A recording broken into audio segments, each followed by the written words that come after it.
मेरे अच्छे परसेंटेज बने थे तो मैं थोड़ा ओवर कॉन्फिडेंट हो गया था कि मैं 9 निकाल लूंगा। ये मेरी गलती मेरे को खा गई सर। और मैं 9 को मैंने 72 या 73 बनाए थे। इसके बाद मुझे रियलाइज हुआ कि मैं जितना इजी 9 को सोच रहा था उतना इजी है नहीं 9 खुद पे विश्वास रखोगे तो आप स्ट्रगल के बाद ये सब कर सकते हो। अगर खुद पे विश्वास नहीं है तो आप कुछ भी नहीं कर सकते। भले आप इंटेलिजेंट हो बट आपको खुद पे विश्वास नहीं है तो आप लाइफ में कभी आगे नहीं बढ़ सकते।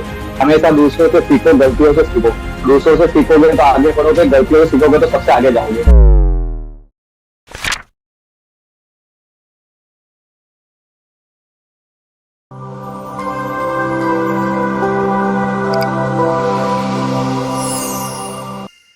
नमस्कार, एक बार फिर से आप सभी साथियों का हार्दिक स्वागत अभिनंदन टीएनसी के इस ऑनलाइन प्लेटफॉर्म में। माई सेल्फ गोजा तलैया, असिस्टेंट नर्सिंग सुपरिटेंडेंट पटना, एक बार फिर से आप सभी साथियों का हार्दिक स्वागत और अभिनंदन करता हूं। आज हमारे साथ इंटरव्यू के इस सेशंस में बहुत ही जबरदस्त एक स्ट्रगलर हैं और इतनी जबरदस्त मेहनत की है। आप इनकी कहानी सुन के आपके भी रोंगटे खड़े होने वाले हैं और आप भी इस समय ये सोच रहे होंगे कि इतना बड़ा संघर्ष कैसे कौन कर सकता है और इतना बड़ा संघर्ष कैसे किया जा सकता है। इतने फेलियर पे फेलियर, घर की कंडीशंस को कैसे मैनेज करते हुए, और सबसे बड़ी बात इतना लंबा संघर्ष। तो मैं भी इनको सैल्यूट करूंगा इस संघर्ष के लिए। आज इनकी कहानी जानने वाले हैं तो सबसे पहले तो बहुत बहुत बधाई और शुभकामनाएं Deepak ji. Thank you sir. एक बहुत ही बड़ा संघर्ष आपने किया है, उसकी कहानी हम आपसे जानने वाले हैं, बहुत सारी चीजें आपसे पूछने वाले हैं। और आज तो आपको बहुत ही जबरदस्त लग रहा होगा। इस समय कैसी फीलिंग आ रही है? और बहुत अच्छी फीलिंग आ रही है, जैसे आसमान में उड़ रहा हूँ। आसमान में उड़ने वाली फीलिंग है और रियल में उड़ने वाली फीलिंग होनी ही चाहिए, क्योंकि आपने जो स्ट्रगल किया है, बिल्कुल इतनी मेहनत की है। और ये स्टोरी जो आज आज सारे बच्चे देखेंगे तो उस समय उनको लगेगा कि हाँ यार, कि ऐसे इतनी मेहनत कैसे की जा सकती है। तो इस इंटरव्यू की शुरुआत करेंगे। इस इंटरव्यू में आपसे बहुत सारी चीजें जानने वाले हैं। तो सबसे पहले मैं आपसे पूछूंगा आपका अपना इंट्रोडक्शन। सर मेरा नाम दीपक परमार है, मैं राजस्थान में चित्तौड़गढ़ से हूँ। मैंने बीएससी नर्सिंग की है, 2017 का पास आउट हूँ। 2017 के आप पास आउट हैं और अभी जो चल रहा है वो 2023, यानी 17, 18, 19, 20, 21, 22 और 23, 6 साल का सफर। बहुत लंबा सफर रहा है। क्या 6 साल में आपने क्या क्या किया? इतने लंबे समय तक आपने इतने जो टाइम ड्यूरेशन में उसके स्ट्रगल को आप बताएं। सर मैंने 2017 पास आउट करके मेरी घर की कंडीशन अच्छी नहीं थी, तो मुझे 2017 पास आउट होते जॉब करनी पड़ी। मैंने 1 साल अहमदाबाद जॉब करी। इसके बाद मैं वापस उदयपुर आ गया था। उदयपुर मैंने 4 साल जॉब करी है। 2022 में मैंने जॉब छोड़ दी थी नोसेट के लिए। फिर इसके बाद से मैंने आपने नोसेट की तैयारी एक की। थोड़ा सा मैं बीच में आपको होल्ड करना चाहूंगा, क्योंकि बच्चों को इसमें मैं आपको इंटरप्रेट होना चाहता हूँ आपकी कहानी के अंदर। 1 साल आपने अहमदाबाद, फिर 4 साल आपने उदयपुर। उसके बाद आपके मन में क्या ख्याल आया कि अब छोड़ दें या कंटिन्यू रखें? हाँ सर, मेरे को पढ़ाई करनी थी, मैंने पढ़ाई करी 2019 में। एक्चुअली मुझे पढ़ाई स्टार्ट कर दी थी मैंने, बट 2019 में मैंने 2019 लास्ट में मैंने पढ़ाई स्टार्ट करी थी। तो 2020 में कोविड आ गया था, तो वो पढ़ाई मुझे छोड़नी पड़ी। घर की कंडीशन अच्छी नहीं थी तो मैंने जॉब वापस कंटिन्यू कर ली थी। और 2022 में मैंने फाइनली जॉब छोड़ी और मैंने अभी स्टडी कंटिन्यू करी सर।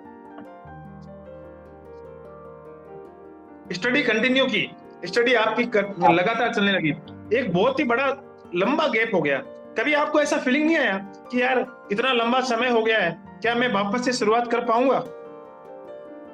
नहीं सर, आया तो था, क्योंकि सर मैंने इतनी अच्छी पढ़ाई करी नहीं थी मेरी बीएससी नर्सिंग में। तो मुझे लगा तो था मैं कर पाऊंगा नहीं कर पाऊंगा, बट फिर मैंने मेरे दोस्तों से बात करी। उन्होंने मुझे समझाया कि भाई तू कर सकता है, कोई इश्यू नहीं है। तेरा बेसिक अच्छा है, तेरा नॉलेज अच्छा है, तेरी कैचिंग पावर अच्छी है, तू निकाल सकता है 9 सेट, बस खुद पे विश्वास कर तू। उनके उनके वो क्या कहते विश्वास ने मुझे आगे बढ़ाया और मैंने मेहनत स्टार्ट करी सर। ओके, फिर से आपने दोस्तों के एक मोटिवेशन के माध्यम से आपने सोचा, दोस्तों ने कहा नहीं दीपक, बिल्कुल तुम कर सकते हो। और बिल्कुल दीपक की तरह हमेशा एक दीपक पे भरोसा हुआ और दीपक ने सोचा कि हाँ यार मैं भी कर सकता हूँ, और आपने शुरुआत कर दी। अब आप लगातार आगे बढ़ने लगे थे। आपने शुरुआत वहां से अपने नोट्स के साथ, अपने बेसिक के साथ अपना पढ़ाई शुरू कर दिया। उदयपुर में आप रह रहे थे और कंटिन्यूसली आप आगे चल रहे थे। उसके बाद आपने एग्जाम देना शुरू किया। तो सबसे पहला एग्जाम कौन सा दिया? सबसे पहला मैंने सर जिपमेर दिया था, जिपमेर 2022।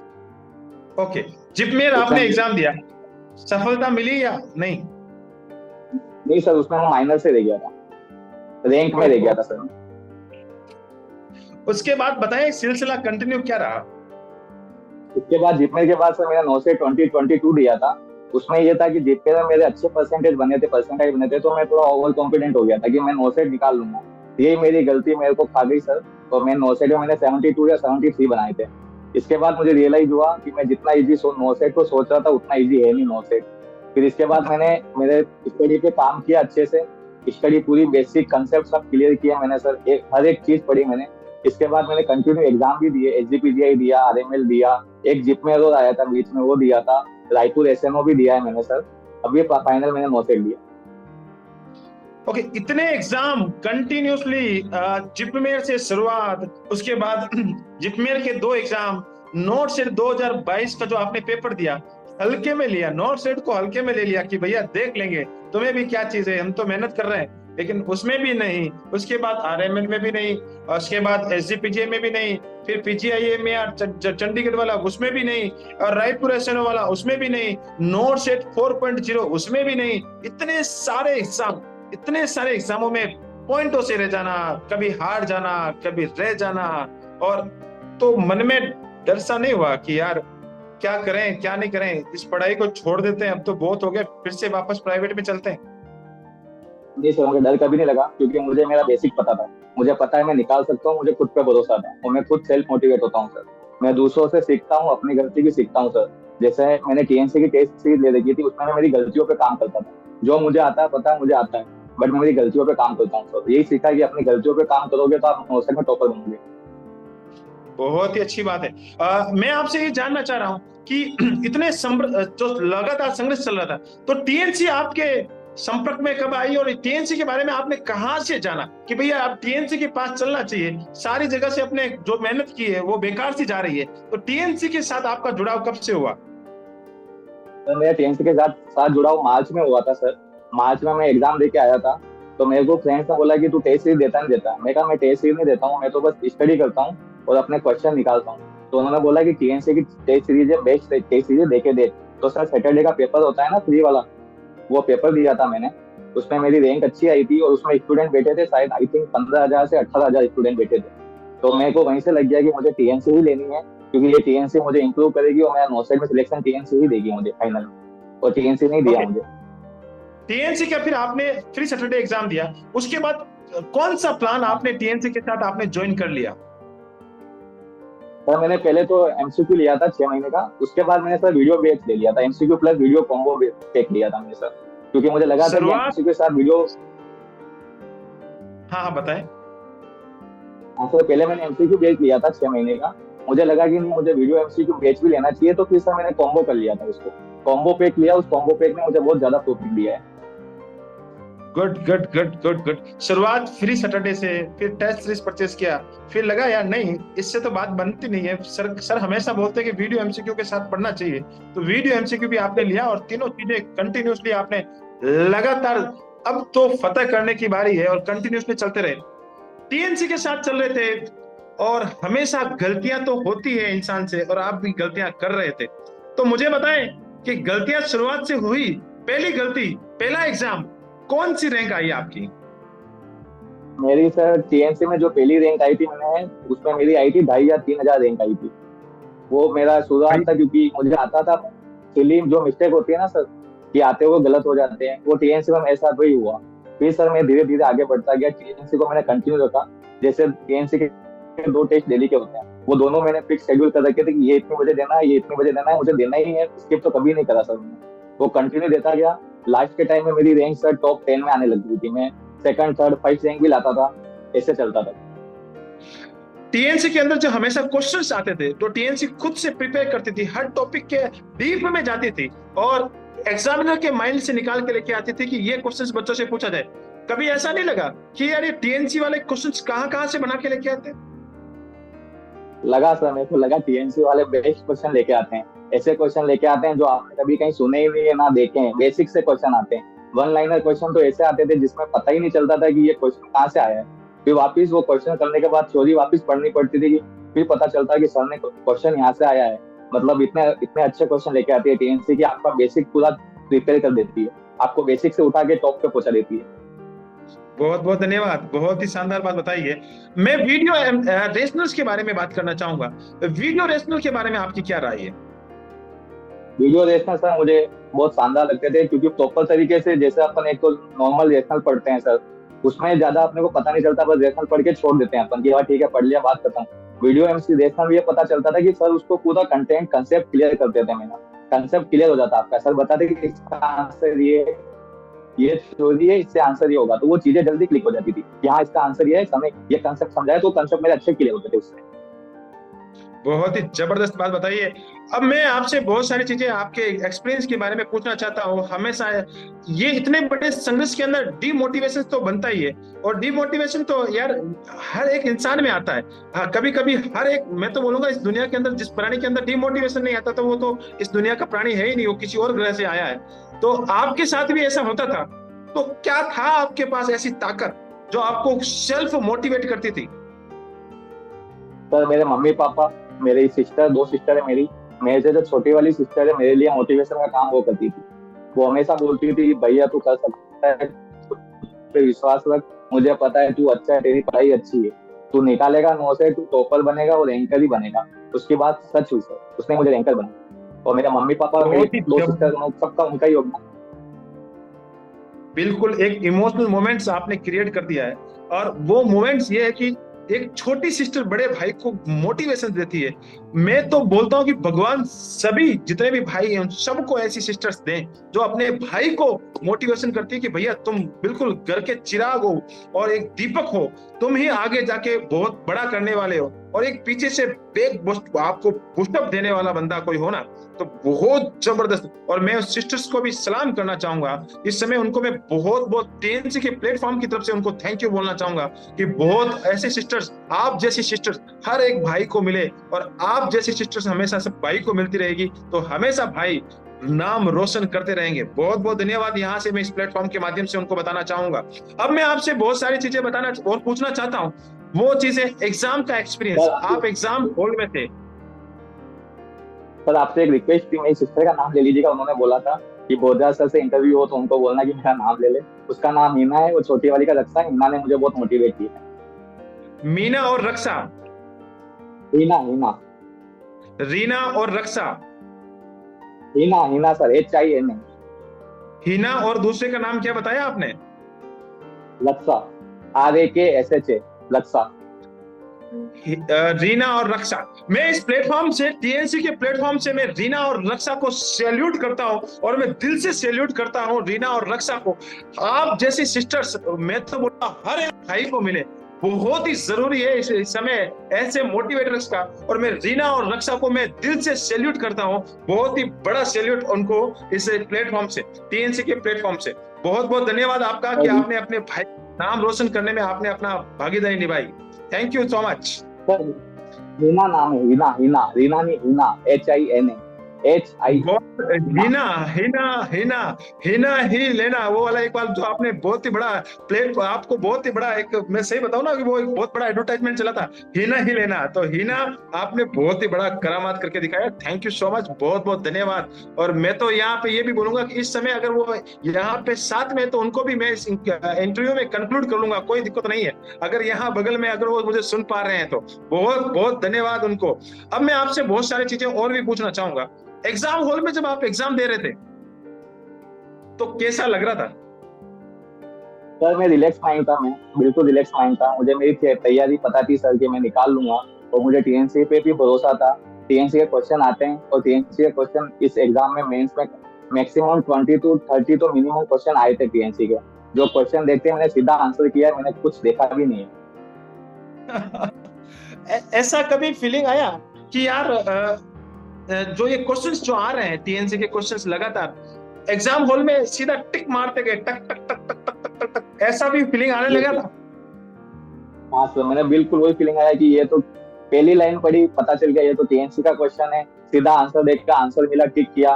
30, 35, 40 क्वेश्चन तो टीएनसी के ही आए थे, जो सीधे मैंने टिक किए। मैंने कुछ देखा भी नहीं, कुछ सोचा भी नहीं। बहुत बहुत धन्यवाद, आपने टीएनसी पे भरोसा किया और इस बार बहुत बड़े रैंकर्स बन के दिखाए। अब मैं आपसे एक चीज पूछना चाहता हूँ, एग्जाम हॉल के बाहर में जब आप एग्जाम देके आ गए तो क्या लगा आपको इतनी बड़ी मैं रैंक हासिल कर जाऊंगा? यस सर, मुझे लग गया था एग्जाम से बाहर आते हैं, मुझे पता चल गया था सर कि मैं टॉप 50 के अंदर हूँ, और मेरे साथ वही हुआ, टॉप 50 में आया। टीएनसी की तरफ से आपको कोई पहले ऐसे मैसेज आया हो कि आप टॉपर्स बनने वाले हैं? यस सर, मेरे को एक सर नोसेट अपने 2023 4.0 हुआ था, उसमें भी मेरे पास आया था मैसेज। उसमें सर मेरी रैंक 2149 आई थी, जो बहुत मतलब कम थी। फिर कौन कौन से रहे? 2149 से सीधा 34 पे आना, ये टीएनसी का ही कमाल है सर। टीएनसी का योगदान रहा इसमें बहुत मेरे, कि मुझे उन्होंने 2100 रैंक सीधा 2100 से सीधा मेरे को 34 पे लिया है sir. Good, salute to you. बहुत ही बड़ा आपकी मेहनत है उसमें, आपका बहुत ही बड़ा, आपका खुद ने आपने मेहनत को एस्टेब्लिश किया है। टीएनसी सिर्फ गाइडेंस प्रोवाइड करती है और गाइडेंस से बहुत बड़ा और कंटेंट आपको टीएनसी का बेस्ट टू बेस्ट कंटेंट मिलता है तो 100% सिलेक्शन रहता है। हमेशा पॉजिटिविटी के साथ चलती है टीएनसी, और वही करामात करती है कि पॉजिटिव जब सकारात्मक विचार, दो विचार साथ मिलते हैं तो बहुत बड़ा करामात ही होता है, वो आपने करके दिखाया। लास्ट में मेरा आपसे एक क्वेश्चन है, बच्चे जानना चाह रहे हैं कि टॉपर्स ने कितने क्वेश्चन अटेम्प्ट किए? सर मैंने 93 अटेम्प्ट किए। गलत कितने हो गए? गलत सर मेरे 75 सही हुए थे और 18 गलत बाकी वाले गलत हो गए। नेक्स्ट सवाल मेरा आपसे ये है कि बहुत सारे बच्चे आपसे अभी ये जानना चाह रहे हैं कि भैया टॉपर्स ने जो करामात की है, एक बहुत ही जबरदस्त स्ट्रगल्स आपकी लाइफ के अंदर रहा है, 5 साल का एक जो स्ट्रगल्स है इतना बड़ा, और उसके बाद प्राइवेट हॉस्पिटल से फिर तैयारी के बाद फेलियर पे फेलियर, और सबसे बड़ा फेलियर तो पॉइंटों से रह जाना, वो बहुत बड़ा दुखददायी फेलियर। तो सारे बच्चे आपसे जानना चाह रहे हैं कि इतनी हिम्मत कहां से लाते हैं? ये हिम्मत सर खुद से आती है। तो आपके सर वीडियो देखता था मैं सर, आपके वीडियो मेरे लिए बहुत मोटिवेशनल थे। मैंने आपके वीडियो देखे हैं, एग्जाम से पहले आपके वीडियो देखता था सर, जो मेरे लिए बहुत मोटिवेशनल थे, जिनसे मुझे बहुत हिम्मत आती थी। हिम्मत का काम मेरे मम्मी पापा करते थे, मेरी सिस्टर करती थी, मैंने बताया था सर आपको, और मेरा बेटा था, जो मेरा बेटा था उसने भी मुझे बहुत हिम्मत दी है। आधा सपोर्ट उसका भी है सर, जिसने मुझे बहुत सपोर्ट किया मेरे बुरे टाइम। ओके, बहुत ही जबरदस्त बात। फैमिली आपकी बहुत साथ सपोर्ट रही है, टीएनसी के साथ उनका बहुत बड़ा सपोर्ट, उनका बहुत बड़ा योगदान रहा है। बहुत सारे बच्चे इस समय जानना चाह रहे हैं, बहुत बड़ी जिंदगी जी है आपने, एक परिवार के बड़े बेटे होने के नाते वो जिंदगी जी है, एक हस्बैंड वाली जिंदगी जी है, एक भाई वाली जिंदगी जी है, एक बेटे वाली जिंदगी जी है, एक स्ट्रगलर वाली जिंदगी जी है, एक फेलियर वाली जिंदगी जी है। इतनी सारी जिंदगी एक बंदा जी रहा है, और उस बंदे को सारे बच्चे जानना चाह रहे हैं कि कितने घंटे पढ़ते थे, और इतने सारे स्ट्रगल, इतने सारे माइंड में प्रेशर और सोसाइटी का प्रेशर भी रहा होगा, तो कितने घंटे पढ़ते थे, क्या शेड्यूल था आपकी जिंदगी का, क्या था वो बताएं। तो मैं 10 से 12 घंटे रेगुलर स्टडी करता था सर, और मैंने मेरा शेड्यूल फिक्स कर रखा था कि डेली का एक सब्जेक्ट खत्म करना है, मतलब खत्म करना ही है। जैसे मान लो मैंने एमएसएन में रेस्पिरेटरी सिस्टम लिया है, तो रेस्पिरेटरी सिस्टम खत्म करना है, उसके एमसीक्यू करने हैं, जितने भी बुक्स में उसके एमसीक्यू सारे कवर करने हैं। उसके बाद टेस्ट सीरीज देनी है, टेस्ट सीरीज में टीएनसी के पर्टिकुलर सब्जेक्ट पर टेस्ट भी होते थे। जैसे रेस्पिरेटरी के 3-4 टेस्ट थे, वो 3-4 टेस्ट में देता ही था, फिर उनको लाइफ में इवैल्यूएट करता था कि मैं गलती कहाँ कर रहा हूँ, मुझे नया क्या सीखने को मिला, और सब चीजें वो लेके चलता था मैं। और एक कॉपी पेन भी रखता था, जिसमें मुझे कुछ नया मिलता था तो उसको नोट डाउन कर देता था, और वो चीज हमेशा लिख के रखता था, और लाइफ में वही पढ़ती था, वही काम आया मेरे लिए। ओके, मिस्टेक बुक आपने बनाई और मिस्टेक बुक के साथ आप चलते गए, और बहुत ही जबरदस्त टीएनसी का कॉम्बो प्लान आपने कंटिन्यूअसली किया, मिस्टेक बुक बनाई, और ये सारी चीजें आप लगातार करते रहे। बहुत ही लंबा स्ट्रगल रहा है और बहुत ही जबरदस्त शेड्यूल रहा है। लास्ट में मेरा आपसे एक बहुत ही जबरदस्त क्वेश्चन है, और वो क्वेश्चन उन हजारों बच्चों को मोटिवेट करेगा, उन हजारों बच्चों को रास्ता दिखाएगा। वो हजारों बच्चे इस समय आपसे मोटिवेशन रहेंगे, तो उन हजारों बच्चों का जो लास्ट में मोटिवेशन है, अगर सिस्टर को भी इंक्लूड करना चाहे तो मैं उनको भी बुलाना चाहूंगा। वो सबसे छोटी वाली सिस्टर है। ओके, उनका सबसे बड़ा सपोर्ट रहा है। तो उन हजारों बच्चों का मैं आपसे पूछना चाहता हूं कि आप इस समय उन हजारों बच्चों को एक मोटिवेशन दें, एक सलाह दें, एक सजेशन दें कि इतने स्ट्रगल के बाद भी सक्सेस ली जा सकती है। यस सर, खुद पे विश्वास होना चाहिए, खुद पे विश्वास होगा तो आप स्ट्रगल के बाद ये सब कर सकते हो। अगर खुद पे विश्वास नहीं है तो आप कुछ भी नहीं कर सकते। भले आप इंटेलिजेंट हो, बट आपको खुद पे विश्वास नहीं है तो आप लाइफ में कभी आगे नहीं बढ़ सकते। हमेशा दूसरों से सीखो, गलतियों से सीखो। दूसरों से सीखोगे तो आगे बढ़ोगे, गलतियों से सीखोगे तो सबसे आगे जाओगे। मैंने मेरी लाइफ में यही मोटिव रखा है कि मैं मेरी गलतियों से सीखा हूँ। कभी मैंने मेरी गलती दोहराई नहीं है। तो एक बार गलती कर दी, मतलब कर दी, वो वापस कभी नहीं करती, उसको मैं रिपीट करता हूँ, उससे सीखता हूँ हमेशा सर। और सीखा है, आज यहाँ पहुंचा हूँ गलतियों से सीख के। बहुत जबरदस्त बात बताई, और इस जबरदस्त बात में मैं एक छोटा सा पॉइंट कंक्लूड करना चाहूंगा, और वो पॉइंट ये रहेगा कि जापान पर जब हिरोशिमा और नागासाकी का हमला हुआ था, एक बहुत ही पूरा ये अमेरिका ने हमला कर दिया और उसके पूरे जापान को तहस नहस कर दिया। तब जापान ने एक बात बोली थी कि भैया अब तो तुमने मुझे पूरा बिखेर दिया है, मैं पूरा टूट चुका हूं, लेकिन फिर से हिम्मत के साथ आगे बढ़ूंगा। और हिम्मत के साथ जब आगे बढ़ा तो जापान के जब लोग कलेक्ट हुए थे और उनसे बोला कि तुम पूरे विश्व में तुम्हारा नाम कैसे एस्टेब्लिश करोगे, तो उन्होंने एक लाइन बोली थी, और वो लाइन आज आपने बोली है कि गलतियां तो करूंगा, क्योंकि गलतियां एक इंसान जो है वो गलतियों का पुतला है, लेकिन गलती तो करूंगा, लेकिन जो गलती कर दी उस गलती को फिर से नहीं दोहराऊंगा, और उसी गलतियों के काम करके उस गलती को नहीं करूंगा। नई गलतियां करूंगा, लेकिन पुरानी गलतियां फिर से नहीं दोहराऊंगा। और वो चीज आपने करके एक बहुत ही बड़ा नाम हासिल किया है, और उसके लिए बहुत बहुत धन्यवाद। इस इंटरव्यू सेशन में बहुत सारी चीजें सीखने को मिली, और एक मुझे खुद को मोटिवेशन मिला, उसके लिए भी बहुत बहुत धन्यवाद। आप हमेशा ऐसे ही अपना नाम, अपने माता पिता का नाम, दोनों सिस्टर्स का नाम, साथ ही साथ अगर मैं बात करूं तो जितने भी आपके आस पड़ोसी, जितने भी आपके चाहने वाले, उन सभी का नाम, और जो दोस्त ने आपको मोटिवेशन दिया उस दोस्त का नाम, और साथ ही साथ जहां से आपने कॉलेज से नर्सिंग किए उन सारे के सारे गुरुजनों का नाम, और साथ ही साथ टीएनसी का नाम हमेशा रोशन करते रहे। जय हिंद, जय भारत, वंदे मातरम। Thank you so much.